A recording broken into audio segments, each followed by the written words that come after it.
Good morning, good afternoon, and good evening, ladies and gentlemen. Welcome to WildStar Wednesday.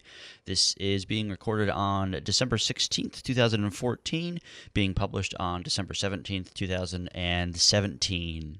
Nah, I'm just kidding. Anyway, jokes are bad. So, wow, a lot of stuff to do, a lot of stuff to talk about. It's been a crazy week with some interesting news. And I want to start off with saying that there's going to be a lot of PTR coverage within the next few weeks. I've been working with Strange Tales from Outer Space, Moose, Clover, and Kel's Men. I believe I probably butchered that because I'm terrible at saying people's names, but we are all working together to try and get some really cool content out for you guys. So kind of stay tuned. And yeah, PTR stuff. Speaking of PTR stuff, Drop 4, or the first drop of Drop 4 onto the PTR, has happened. And we have gotten a ton of stuff. Like, to the point of, like, information overload the first time I kind of went onto the PTR. I was just like, well, this is a lot. Within those changes, Datascape is now a 20-man raid instead of 40. Rest in peace, 40 mans once again. They were fun while it lasted, but honestly, it really wasn't worth it because the roster boss always seemed to win and just wasn't very kind of acceptable for the game's lifespan. Honestly, it's okay. The game will survive. It's better for the community. It's better for their player base. All you haters need to calm down and just put your pants back on. The next thing that they added in the PTR was the Ultimate Protostar games. Yes. I can't do the voice, but I tried.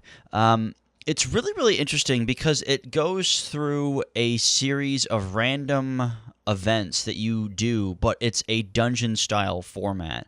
So think of it like the World of Warcraft, oh gosh, what was it called? It was so bad everyone forgot about it. The one with the Nubarak, but, not one, but two Jogomire worms. That one, though, you get my point. But it's basically that, but it doesn't suck. And there is a lot of really cool events that we are able to partake in. One is a petting zoo. One is the HMS Phileas, I'm terrible at names. Another one is the Elemental Hospital. That is actually one of my favorites so far that I've gotten to do. There is the Employee Cafe, which is hard as crap. There is a football one. I'm really looking forward to trying to do the football one. Lost and Found Department looks like a pain in the ass. There's a ton of these. You're not going to be able to do all of them in one run. You only get to do 3, which is just really smart because it's going to keep you coming back for more. And the RNG of what you get is actually pretty fair. You're able to do a good amount of runs before you see all of them. And they're always going to change depending on your group composition and just kind of how good your group is. But they're hard as crap. The Ultimate Protostar Games is the new level 50 dungeon. And the gear it drops is pretty substantial. I believe there's some cool mounts that can drop in there as well on certain difficulty levels if you get the required medal. I haven't been able to confirm that because we haven't been able to complete the dungeon yet because it's so hard. And we're just bad. So, yeah, it's a lot of fun. Definitely check that out once Drop 4 happens. Speaking of Drop 4, it is rumored to happen end of January, beginning of February, give or take, kind of based on what has been said by a few of the streamers on the 0 to 50 guests that Tony had on. Mainly Mike Donatelli kind of hinted at like a February type of launch for Drop 4, which is going to be really cool. ReadyCheck.org has a lot of the kind of patch notes, quote unquote, or just kind of information for you. So go there, check it out. Link will be in the description. What's really cool is they've added a level 10 training dungeons for all the new players entering the game, and it's called the Proto Games Academy. And this is something that has been very much needed pretty much since day one. It teaches you how to do interrupts. It teaches you how to coordinate with your group. It just kind of teaches you the overall mechanics of what WildStar combat is. So it's really, really cool, and I definitely am going to completely enjoy this, even on a level 50 character, mainly because you actually can't solo this. I think there's a couple classes that are able to. Stalker is not one of them. At least mainly right now because the collapse is bugged and it doesn't break CC, which is kind of annoying, but it'll get fixed and whatnot. But the warrior can solo it. I saw Ready Check do a kind of a solo run with the warrior there at level 50. It's a lot of fun. I haven't been able to complete it because, well, I haven't had any chance to get with my group and actually complete it as a five man. You can do it as a 2-man or plus, but I really suggest doing it with a group of people that you're going to be running dungeons with, so you kind of get acclimated with the combat and kind of how everything kind of works. So drop 4 is looking to be just phenomenal. Fragment 0 is a new ship hand, is awesome. Video on that going to be coming later this week. Just so cool, just really, really clean. A lot of humor involved, and it's simple, but it's challenging. And I really like the new ship hand. Veteran ship hands are now in the game onto the PTR, which is just phenomenal. It's just so good. This allows players that are fresh 50 to get into that higher tier of gear before raiding. So they don't have to grind certain things. They don't have to get all the best in slot stuff. You still can get that. You still can grind it out. It just makes it so much easier to get some really good kind of entry-level raiding gear where you don't have to be fully epiced out to kill the first few bosses, which is just awesome. So once again, Carbine just did a really great job. You get random rewards if you queue up for random dungeons, random ship hands, random battlegrounds, which is really cool. You get gold, experience, and certain bags of loot if you do that. And it's not like a one-time thing so far. I believe from testing, it happens no matter what. So you can repeat this many times a day, and you can just solely level through veteran ship through ship hands and then through dungeons and get a ton of gear. And the new currency for that gear is called Glory, which is really interesting. Speaking of currency, the currency has been completely revamped, just changed. Everything has been completely redone. Renown now is a really good kind of type of currency. And unfortunately, I spent all my Renown last week on some housing stuff, and now I'm like, oh, that sucks. So if you have a ton of Renown, save it for drop 3. Just keep accumulating it during the next few months, and save it because you can get a really cool mount. You can get some really cool stuff with Renown, and they finally added some really cool flare options for the mounts. They've added some new ramen shop kind of side flares where you can kind of deck out your bike in like a ramen kind of like cart. Probably my favorite cosmetics in the game so far. It's just phenomenally well done. And their mascot is an octopus, so who wouldn't like that? You can now do a complete character makeover in the PTR, which will be live, and you can change everything from face style, customize your face once again, skin color, hair color, eye color, jewelry, body type, if you have horns, horn type, all that stuff. So this is basically the barber shop that World of Warcraft has, plus more. And the prices are pretty cheap. Body type being the most expensive at 40 gold.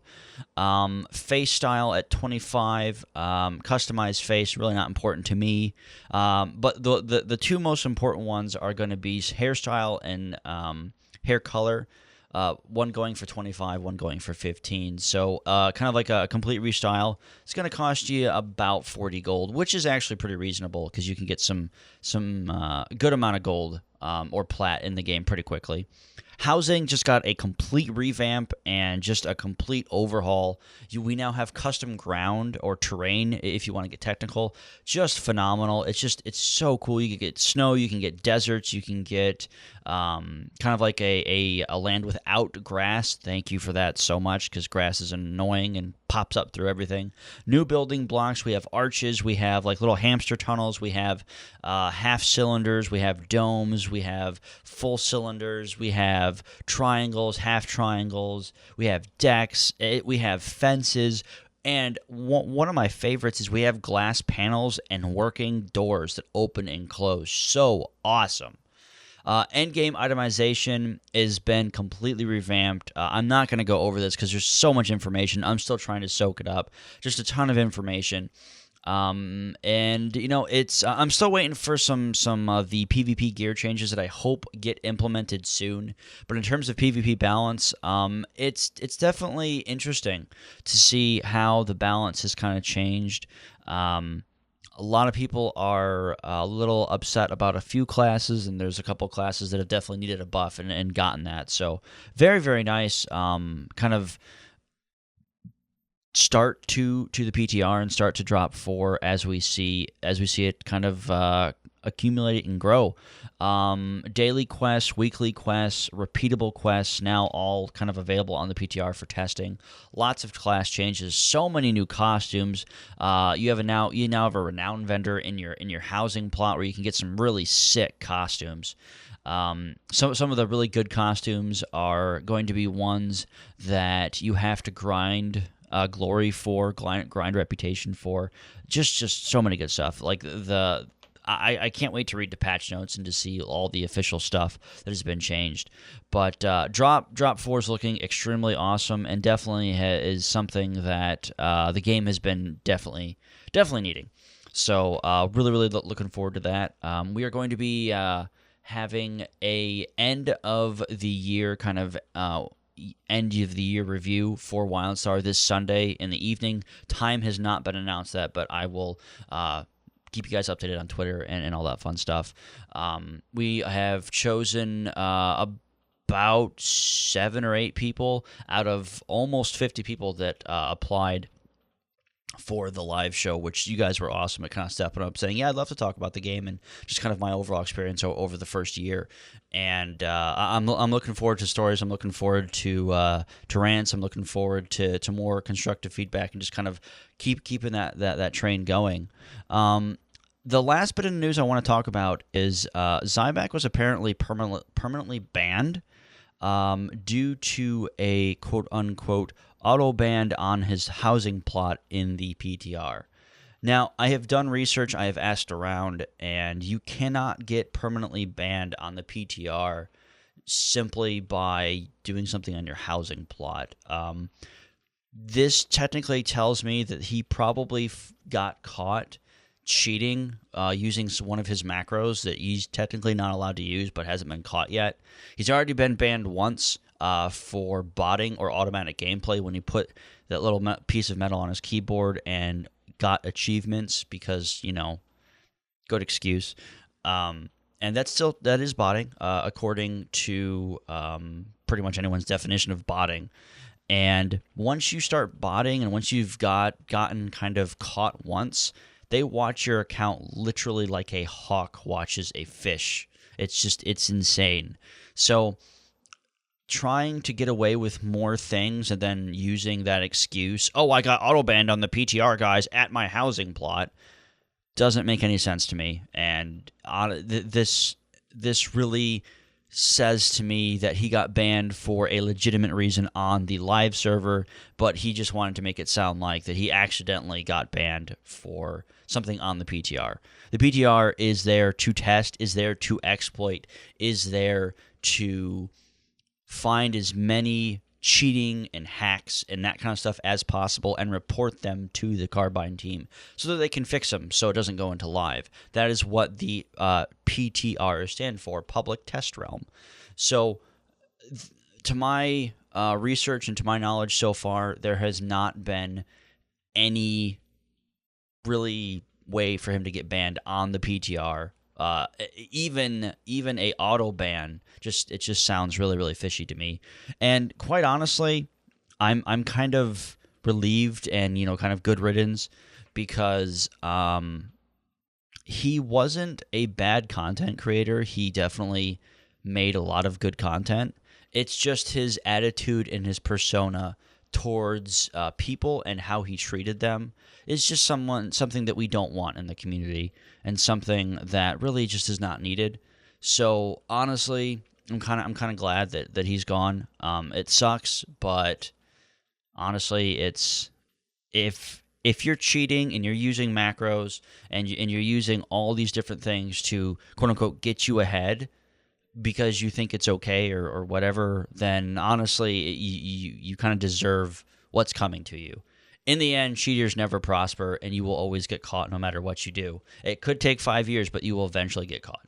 So just don't do it, guys. Don't use macros. Don't use any sort of exploits or things that you find. If you find them, report them to Carbine, and help make the community and the game a better place. So with that, guys, that's going to be WildStar Wednesday. I know it was a long one, but I do appreciate you guys out to the end. We are having a swag giveaway sometime soon. Going to be making a video on that. Still working out all the details. As of right now, it will be U.S. only unless the winners are willing to pay for shipping, because outside of the U.S., shipping is expensive, like really expensive. So if you're willing to pay, $40, $50 for shipping, I will gladly send it to you. But just know that the swag giveaway is going to be for the U.S. only. Because I like to pay my bills. So anyway, that's going to be all, guys. Have a wonderful afternoon, morning, or evening. Apparently I can't say that. And see you guys next. God bless. Take care. End card.